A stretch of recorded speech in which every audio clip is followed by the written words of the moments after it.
सच्ची बात। औरंगाबादमध्ये मिलिंद एकबोटेंना एंट्री बॅन।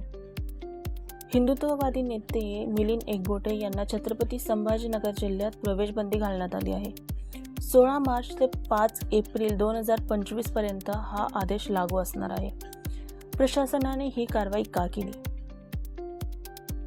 गुप्तचर यंत्रांच्या अहवालानुसार एकबोटे आणि त्यांच्या समर्थकांचा खुलताबादमध्ये असलेल्या औरंगजेबाच्या कबरीवर हल्ला करण्याचा संभाव्य कट असल्याची माहिती मिळाली। हा प्रकार सांप्रदायिक तणाव निर्माण करू शकतो, त्यामुळे प्रशासनाने सक्त पावले उचलली आहेत। औरंगजेबाची कबर का वादात?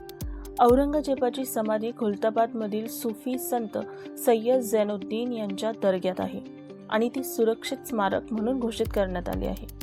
तणावाच्या पार्श्वभूमीवर SRPFच्या तुकड्या तैनातही करण्यात आल्या आहेत। मिलिंद एकबोटे कोण आहेत?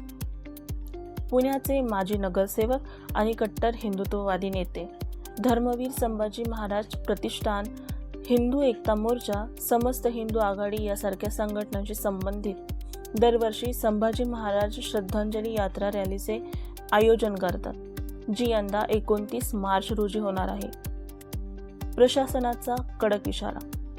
जिल्हा अधिकाऱ्यांनी स्पष्ट केले आहे की हा आदेश न पाळल्यास कठोर कायदेशीर कारवाई केली जाईल। संभाजीनगर आणि आसपासच्या भागात सुरक्षेचे उपाय अधिक कडक करण्यात आले आहेत। तुम्हाला काय वाटतं? प्रशासनाचा हा निर्णय योग्य आहे का? कमेंटमध्ये नक्की कळवा। असेच अपडेट मिळवण्यासाठी सच्ची बात या YouTube चॅनलला सबस्क्राईब करा।